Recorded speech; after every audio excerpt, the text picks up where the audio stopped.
Today, super excited to be joined by Sher Baig, the founder and CEO of Cybersalus. Today, I'm really excited that we're going to be speaking about the healthcare industry and specifically how we can help kind of cybersecurity within the healthcare sector. So, Sher, for the listeners who don't already know who you are, would you begin by giving us a bit of an introduction to yourself?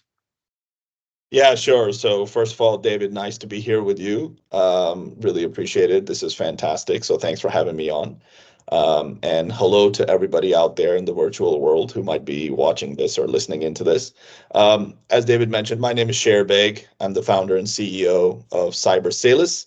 I've been in the healthcare industry almost for 2 decades, focused in this space, focused on kind of the clinical ecosystem, all the medical equipment in this space, and a lot to do with digital and cybersecurity in particular.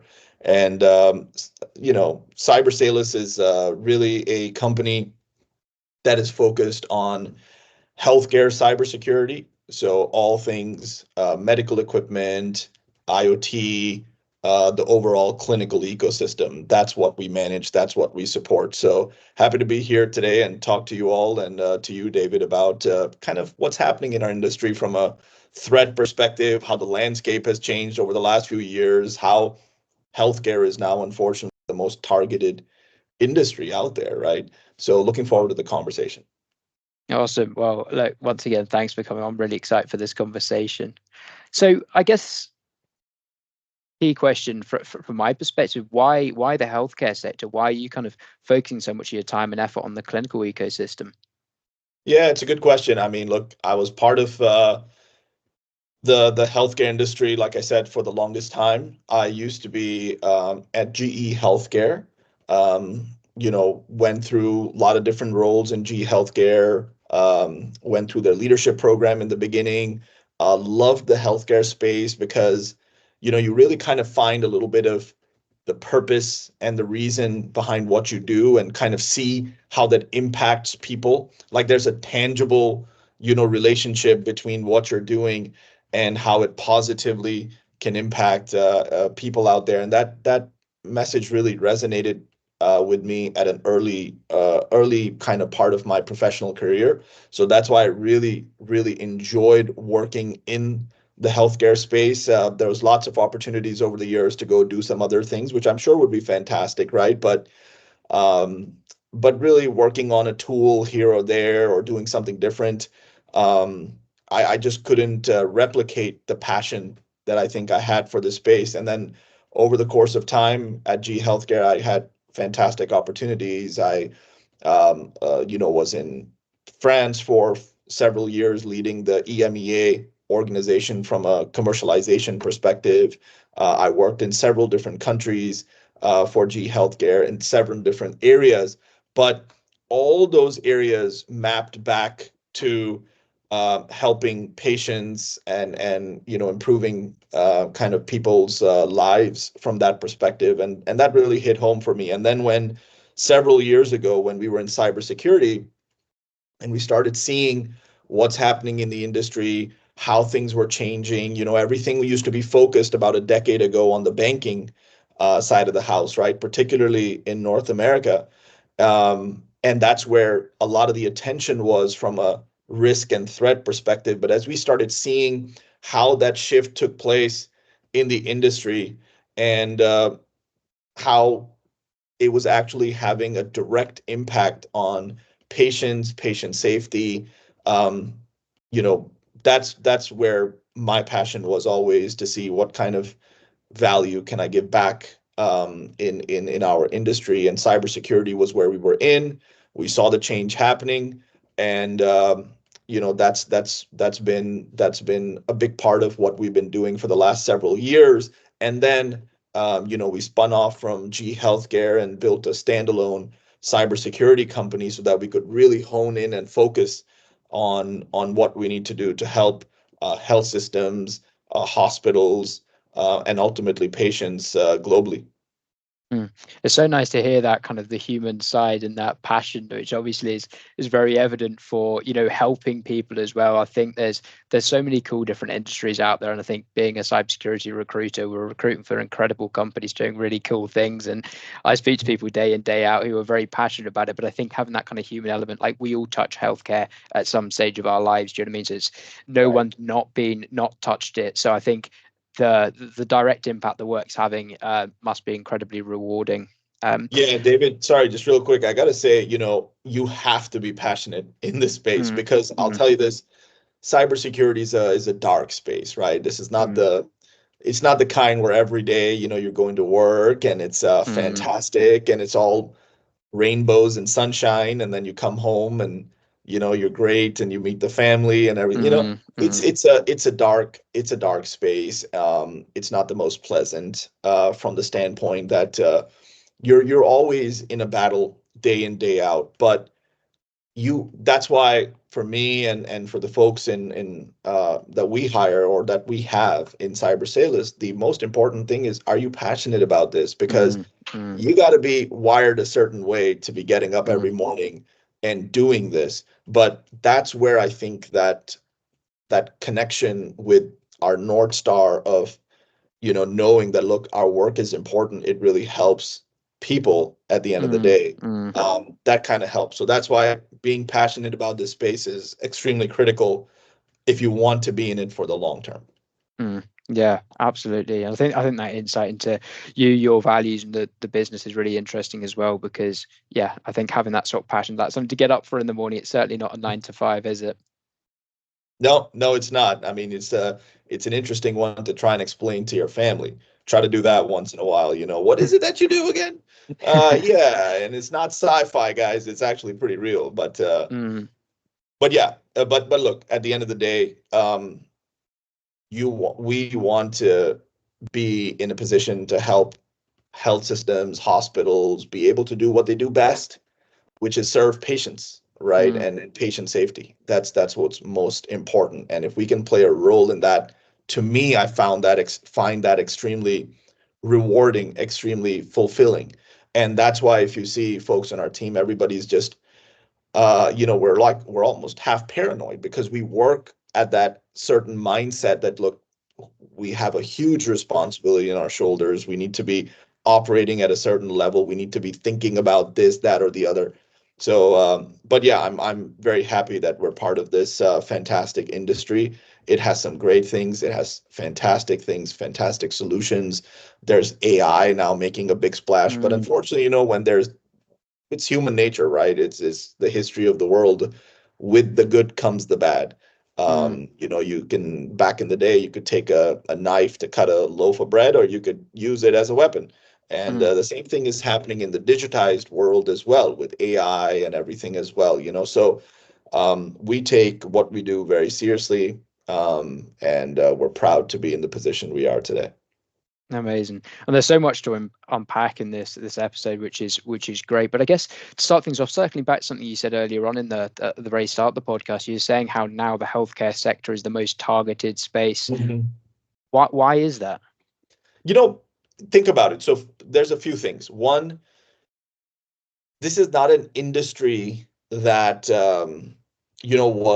was extremely digitized a long time ago. It all happened very, very quickly, with the advent of IoT. And Mm, so think of it from a bad actor's perspective, right? You're a bad actor and you're playing the game around credit card theft, banking information, things of that nature, right? Now, over the years, the banking industry became pretty mature. So they're like, so for example, if there's suspicious activity on your account, you can get a text and it can say, hey, did you do it? You say, nope. And right away, they'll block your card, right? So the lifespan has reduced dramatically and drastically for that kind of theft. So the value on the dark web of that kind of information is not very high anymore. Credit mm, cards used to be, wow, someone stole a credit card like a decade ago. Okay, now it's not that big of a deal. I mean, it still sucks, no doubt, but it's mhm, not that big of a deal. Whereas, patient information, the lifespan of that is on average 65 years. So, Wow. think of it that way. So bad actors, they were trying to, make some money here or there and doing some pretty unfortunate things. I'm talking about on a generic basis. Of course, I'm not talking about like Mm. the big attacks that can take down a bank, for example, but on the general side. And then maturity started coming in from a protection perspective on some of these other industries, right? And that's when bad actors were like, wait a minute, where should we really kind of position ourselves where we're going to get the biggest bang for our buck? Now, take the healthcare system and take the healthcare industry. Now you have a hospital, right? In a hospital, you might have a small IT team or a good sized IT team. And what are they managing? They're managing servers, employee laptops, and a bunch of really important things that they're doing on the IT side. Then in the hospital, you have something which we call the OT side of the house. That's your entire operational technology, all your medical equipment. There's a bunch of IoT devices, right, across the health system. These areas are not managed by IT, okay? And in a very short amount of time, a lot of these devices became network devices. So they were not really built for it, but over time, because of IoT, they became network devices, right? So now they're kind of communicating over the network, and they're never built with cyber hygiene in mind to begin with. And if you look at how a hospital operates, and how it functions, there's different departments. There's radiology, oncology, pathology, you have pharma, lab, etc., right? And all these departments are separate. And the primary group of people that is working on medical equipment generally are biomedical engineers or clinical engineers. Now, these folks do a great job on working on the device, like installations and things like that. But if you go and talk to these departments or these teams, like the biomeds or clinical engineers, and say, hey, there is a cyber risk on such and such device, a bedside monitor or an ultrasound or whatever, they'll say cybersecurity, and that's an IT issue. Go talk to IT. You go and talk to IT, IT will say, wait a minute, medical device? Um, no, we don't touch that. Please go talk to the biomed teams. So there is this gap, right, between what the management of these devices looks like. Because think about it, IoT devices, a lot of times, most of them fall under the facilities group, for like things like security cameras or smart elevators and all that. So there's this gap between what IT and OT does.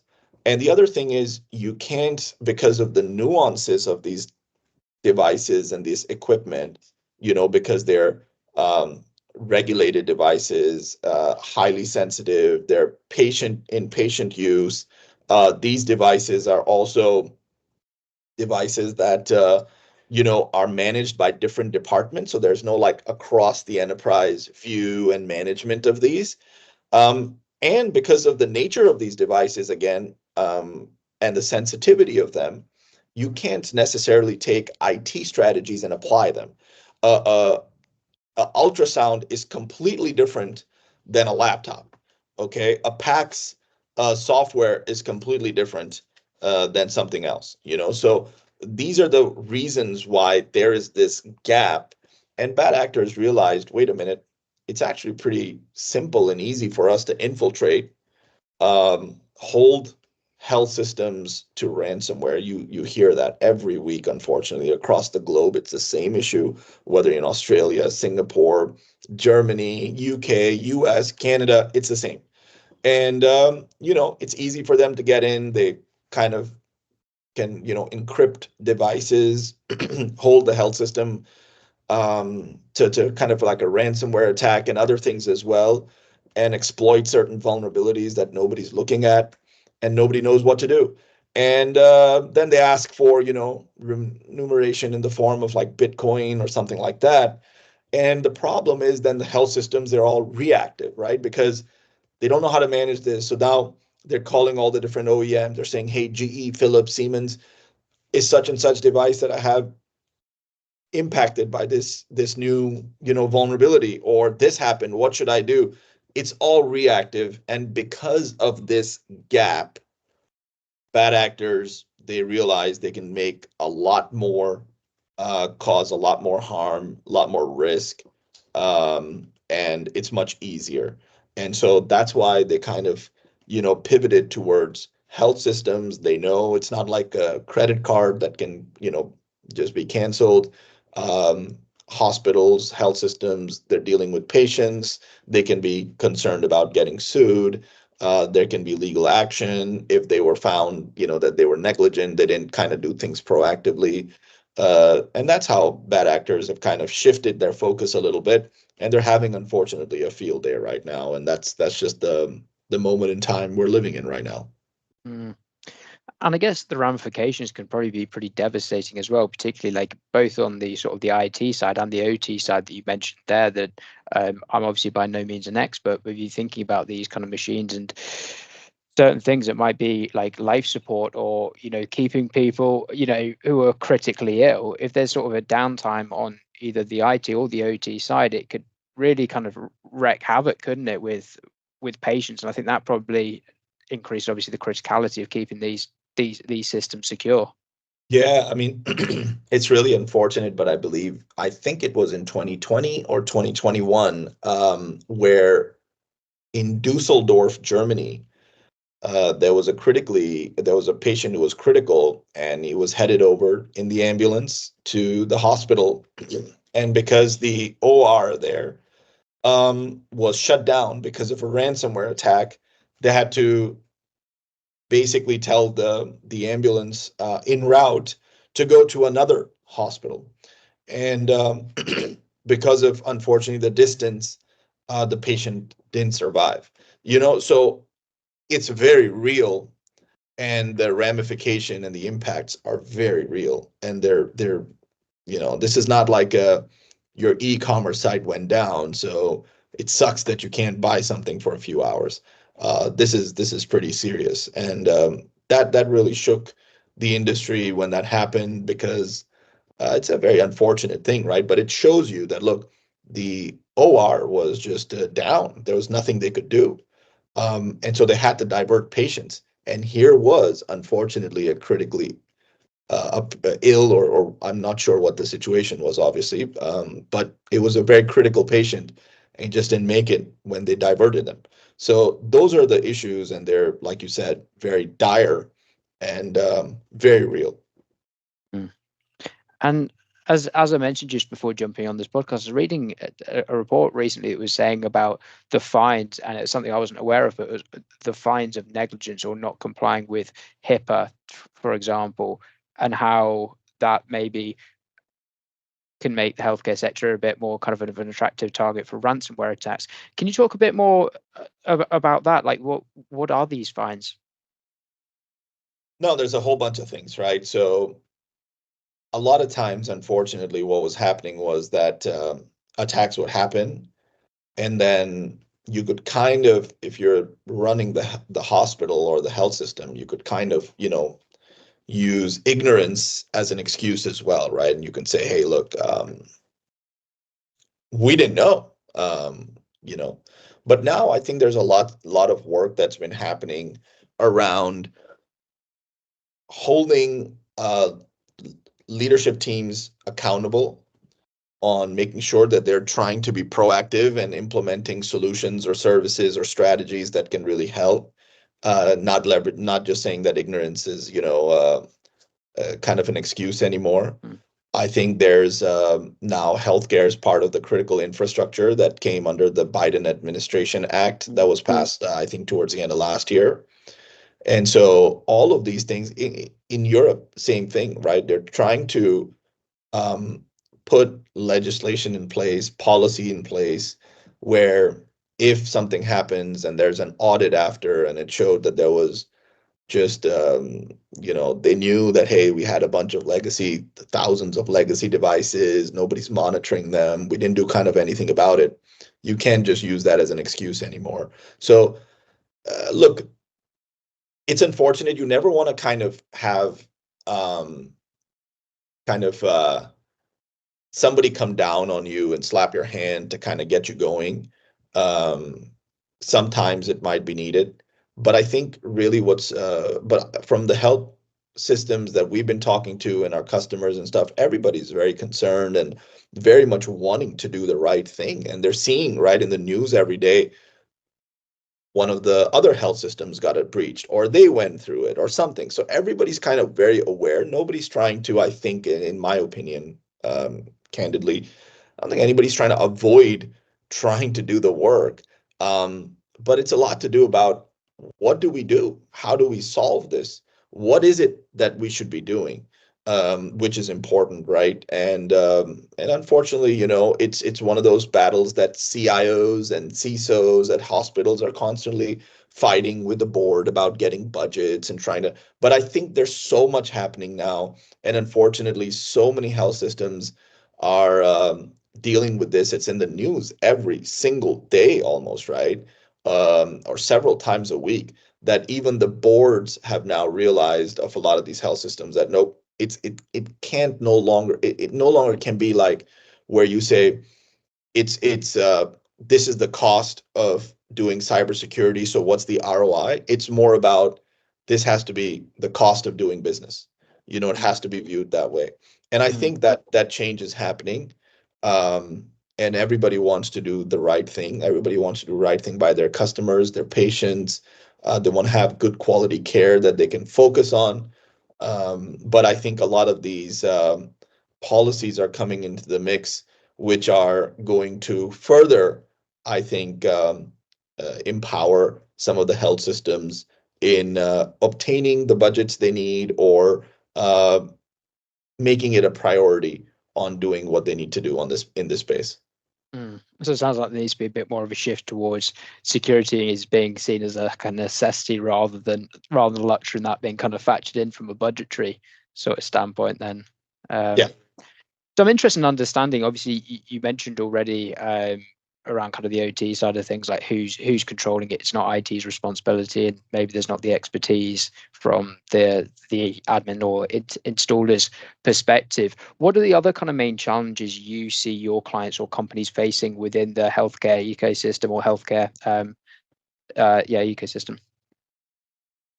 Around cybersecurity, just in. Yeah. What are the biggest challenges they're finding in kind of Yeah, increasing yeah. security? So the problem is they don't even know all the inventory of their devices that are on the network to begin with. That's number one. Number two, they don't know the cyber profile of that inventory. Okay, so they don't know they might not know which devices are patched, which are not, which are susceptible to certain vulnerabilities, which are not, and what to do about them. If they even find out one and they know it's vulnerable, what should they do? Mm, The other thing is there is no proactive monitoring of the clinical ecosystem. A lot of times you'll see in the IT teams, they have a security operations center or a IT SOC or a NOC, network operations center, and they're monitoring the IT network and the IT devices.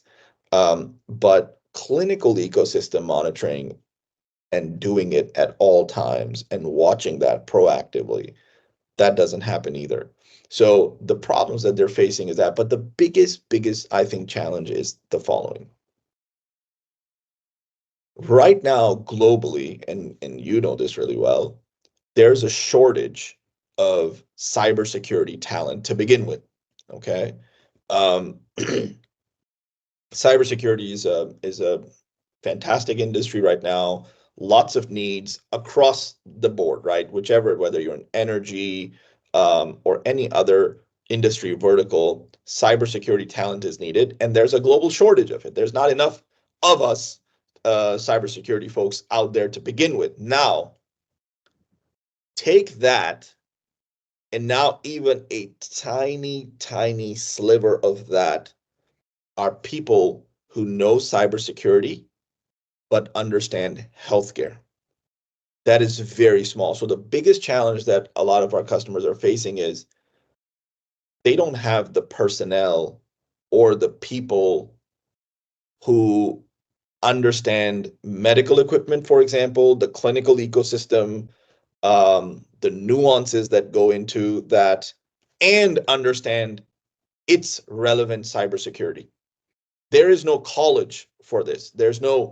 You can't go and get a degree and now you're like, oh, I know everything I need to do from a cyber perspective. Well, if it's a Siemens version 11 ultrasound, what are you supposed to do versus a Carestream, paternal monitor? What are you going to do? What are the differences? There's thousands and thousands of different types of medical devices from different manufacturers doing different things, with different software versions, different operating systems. It's a whole different ballgame. And each one, depending on how it's deployed on the hospital network, what that infrastructure looks like, how it's being used, is a completely different strategy.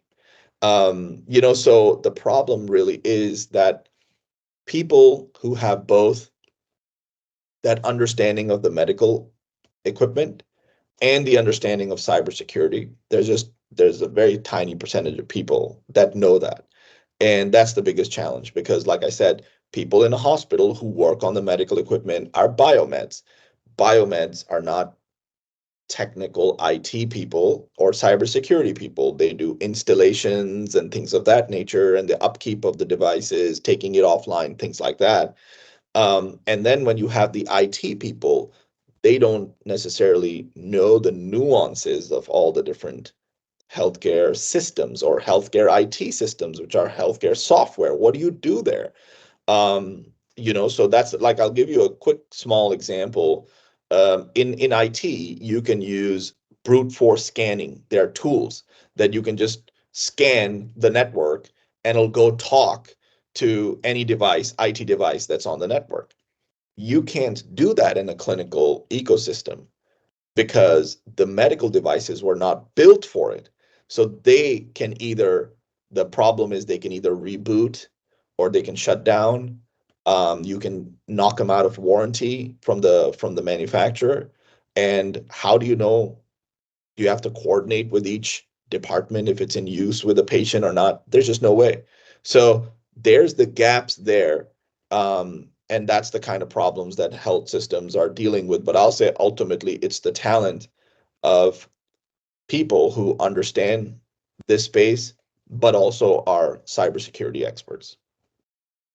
And it sounds like the adoption of all these kind of like IoT, OT devices, all these kind of things with internet connectivity. So you're kind of mentioning earlier, it's increased the attack surface, and you've not got enough people who are specialists in that. Trying to find IT security people, those what works in IT isn't going to work on IoT or kind of OT devices. Is that kind of a fair assessment? Yeah, it really is. And that's the that's the challenge. And that's what everybody's trying to figure out and face. And that's why they're looking for, providers or vendors or services or solution providers that kind of can come in and do this. Because look, their ultimate uh, focus is serving their patients, Mm. right? And if they don't have the skills, the technology, or the frameworks to deploy and leverage internally, because imagine this, right? Even if even if somehow they're able to get, let's say, hire really good talent, okay? Because now there's a whole OpEx, CapEx situation as well, Mm. right? You want to build versus buy. And let's say you get um, some talent. Now, this talent has to be trained every year. So they have to keep up with training, new certifications, new strategies on because bad actors aren't slowing down. They're learning new things. So you have to continuously invest in that talent, right? And number two, it's very difficult for hospitals to retain such talent because, well, first of all, they're very much in demand. But secondly, Do you want to work kind of at some hospital clinic side, or do you want to, maybe they'll be going to some corporate office or working from home or having that flexibility? Those kind of things come into play. So it's very difficult, especially for, I would say, the medium to smaller size health systems, which are the majority, right? You're in the middle of some town. How would you attract and then retain such talent and then continually invest in them? And then you can't just invest in them alone. They need to be they have to have a lab set up. They need to be doing testing strategies, testing new ways, all those kind of things. So it's not very easy for health systems to kind of do this themselves. Now, don't get me wrong, many do, and they do a great job, and many have a great IT team.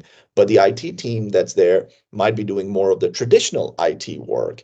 You're talking about having to go hall to hall, device to device, and dealing with different things.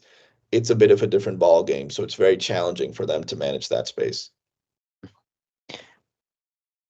And I'm interested in understanding, it's just something that kind of came to my mind. I know I previously had some people on the podcast that were kind of talking me through cyber-informed engineering and secure by design, and how kind of in the OT space they're trying to get security teams and engineers kind of bang their heads together to make sure that security is kind of baked in to products from the get-go. How much of a benefit is that going to have? Because it sounds like a lot of these devices that are being plugged in to these environments, they're not secure by design. They're creating all these vulnerabilities. How much of a role is that going to play? Yeah, it's gonna play it's a very important thing, and it's gonna play a huge role down the line. Mm, So why do I say that? Because medical device is not like your iPhone. Okay, you mm, can't just go out each year and buy a new one, the new version that comes out, and then you get it, right? These devices are out there for a long time, mm, long time. So majority of the inventory across the globe is what we call legacy devices. So but it's important that now, as new devices are put forth, and the OEMs are doing a great job on this. As they're putting new devices out there, they're leveraging secure by design. They're making sure that, hey, there's some security built in. And then health systems also are now starting to understand, and we talk to our customers and we manage this for them sometimes as well, is assessments, right? So you want to assess, if you're making a purchase of a new device, what kind of security measures has that manufacturer implemented in those, so that you're making sure at least anything new that's coming in, you're not behind the eight ball on it, right? So it is very important. It's great. And I think overall it's going to be massive down the line, because from this point onwards, for example, a lot of the devices are going to be much more secure than they are now. But if you just look at the total device count globally, and you look at the percentage of devices that you know are out there prior to like 2022, for example, you're going to have majority being legacy equipment, all vulnerable. So that's a big challenge. So if you want to, from a global view, you want to shift that, it's going to take a long mm, time before mm, that happens. But the other thing is, just like manufacturers are getting better at implementing secure by design, unfortunately, same way, bad actors are getting better with their strategies on infiltration, right? So there's always a cat and mouse game, and it's going to continue. And especially, like I said, we talked earlier that there's AI and a bunch of stuff. AI gets thrown around a lot nowadays. Everybody's talking AI. I think even the hot dog guy down the street has like some AI way of selling hot dogs now, or something. I don't know, but it's AI is everywhere. But the reality is that the true kind of ability on how fast you can do certain things from a code perspective, bad actors are going to leverage that in the for their own strengths, and that's why I think it's great. Secure by design is very important, and what manufacturers are doing now is fantastic. It's necessary. It must be done. Um, but there's going to be an continued evolution on how bad actors use different strategies to basically get it. mm. Absolutely, because they're constantly evolving, and you know yeah, they're not going to be sleeping and resting. And it sounds like, as you mentioned, kind of with these legacy systems, it's not like they kind of get installed or kind of added each year. So it'll be probably a long time before these secure by design, when the Yeah. old kind of legacy systems have been flushed out and everything's secure by design. That makes sense. Something you mentioned earlier on in this conversation was cyber hygiene, and I was sort of interested in understanding. Obviously, with the clinical ecosystem, there's so many different parties that potentially have access to clinical data and clinical kind of information and systems. How much of a role does sort of access management have in that respect? Like, what's the risk of having all of these kind of third parties having access to this data?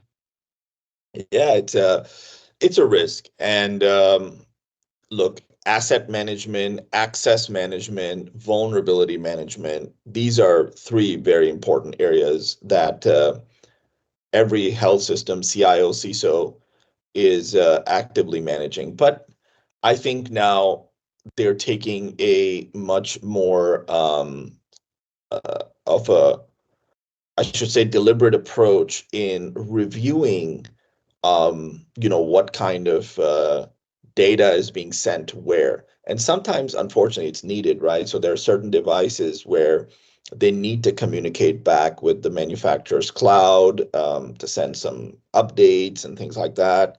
But it's a whole host of information going in and out. And a lot of the health systems are starting to do a good job of trying to figure out, where that entry point is, what is going out. But then, you saw just, I think, recently as well, right? Some of the events, some of the breaches that took place, you saw that data was being sent to a certain cloud, and then it was unfortunately redirected to somewhere else. And that happened, and there was a certain type of medical device which was susceptible to this. And instead of sending its information to the OEM's cloud, it was getting redirected somewhere else. That happened.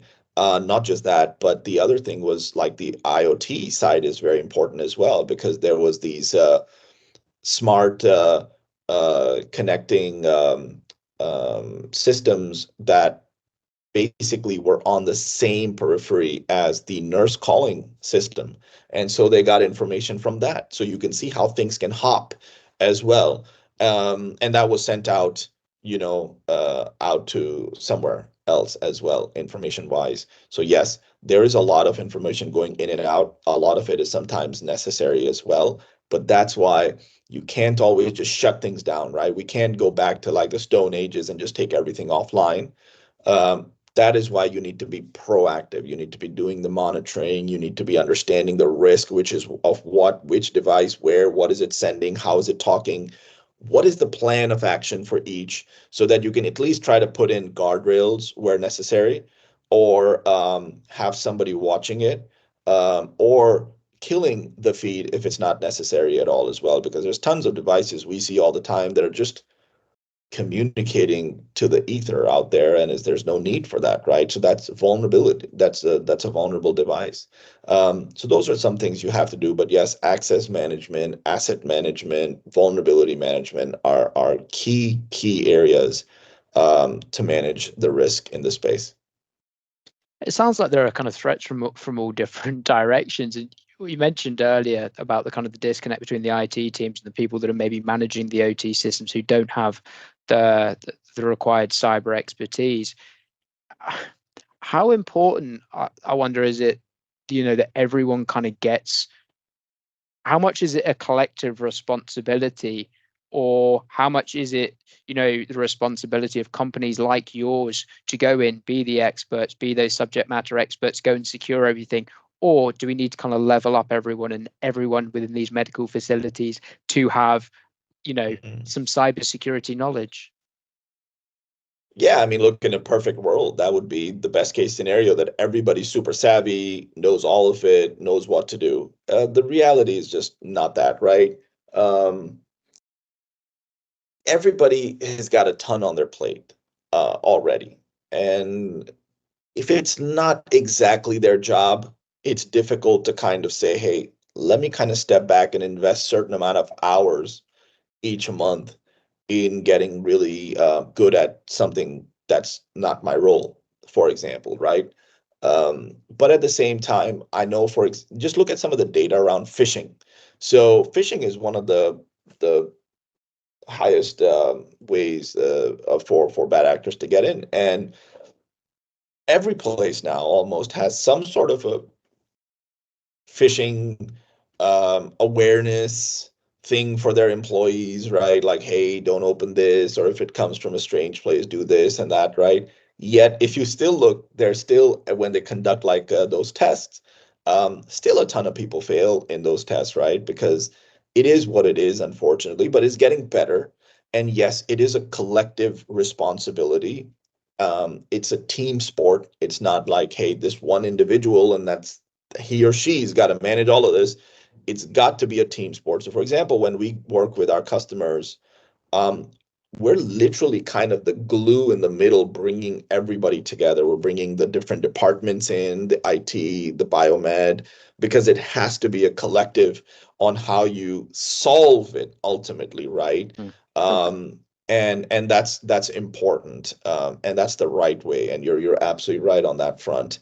But it is difficult. Like whenever we start our service, the first thing we do is a clinical ecosystem risk assessment, and we do it not to give a to the customer, here's a report, now figure it out yourself. It's actually the starting point on how we customize our service for each customer. And I can't tell you how many times when we walk the halls of the hospital and we're doing the risk assessment and we want to understand kind of not just the systems, but we also want to understand, are there gaps in policy and governance? So, for example, so many times we'll see like a nurse, and he or she is maybe charging their iPhone in the USB port of a medical device. You know, it's not their fault, but that policy on the USB block doesn't exist or wasn't implemented. It's just an example, but we see Mm. it. And so it is definitely a collective effort. It's a team sport, but you got to bring everybody together somehow, continuously around a framework on what needs to be done and how to do it together. That's I think a key part of what's missing. Mm. Mm. And we've covered loads in this podcast episode already, from the great work you at Cybersalus are doing in the healthcare or the clinical ecosystem, why you've chosen that, why it is so ripe for attack, as it were, and what issues exist. Are there any kind of final thoughts or takeaways you wanted to leave for the listeners, as that we have not covered? I think we covered a lot. Obviously, it depends on who your listeners are, right? If they're in the health system, general public, what it is. But I think everybody's becoming more and more aware Mm. now. Even the general public is more aware about you know, the importance of safety, and security, and what's happening in the cyberspace. I think a lot of people are now becoming more attuned to, hey, I'm going to be going to this hospital or health system for um, this service, and you know what? I think it was in the news or whatever, right? So people are starting, in this day and age, is difficult for these kind of things not to become known. Mm. And so folks are becoming more savvy. Health systems are trying their best as well. Everybody has the right intentions on what needs to happen. But I think it's really critical that you have a certain type of a framework that is followed on how it's done. It's like, think of it like, if you want to go from step 1 to step 20, um, but you cannot go, like, you can't skip numbers. So it Mm. has to be done in a certain order. You have to go 1, 2, 3, 4, 5, 6, all the way to 20. Think of it like that. And that's what it is about managing, a lot of the cyber threat landscape in the healthcare spaces around that. You can't skip steps. You can't kind of guess. Maybe I can just land on 4 and then on 12 and then I'll get there. it has to be done a certain way because these are regulated devices. It's a regulated industry. There's patients on the other side of these devices, so you can't just do a lot of things that normally, like we talked about earlier, that are traditionally done in IT security, if you will. And because of that, it's very important that we kind of take a proactive collective approach in dealing with that. That's a lot of what we do at Cybersalus, right? We come in and we are, and basically health systems completely say, hey, manage our entire OT cybersecurity for us. And we do everything from assessing the risk, coming up with, a plan. We have a 24/7, 365 days a year, what we call a clinical SOC, which is very unique in the industry, is basically manned by people who have used to walk the halls of hospitals, understand medical equipment, then moved into cybersecurity, so they understand those nuances. So they're watching at all times, coming up with strategies. We bring the technology component to the play. What do you need to install from a tech stack perspective so that you can start seeing the assets, seeing what's on there. We do the complete vulnerability management, and then we even provide boots on the ground. A lot of the health systems don't have the resourcing on the ground to kind of go and do what's necessary to these devices to harden them. And we even provide that, right? So we have on-site people who are kind of like an extension of our clinical SOC. And then they manage and coordinate and do all those activities you were talking about, which is bringing the departments together, saying, hey, on this day, this time, is it okay to do this thing with the device? Is a patient going to be on there or not? Working with IT to make network changes, working with biomed, bringing everybody together and coordinating that like a little bit like a quarterback. We do that too. So it's very important to do this very holistically. That's why I gave that example about the USB earlier, because that's a policy play.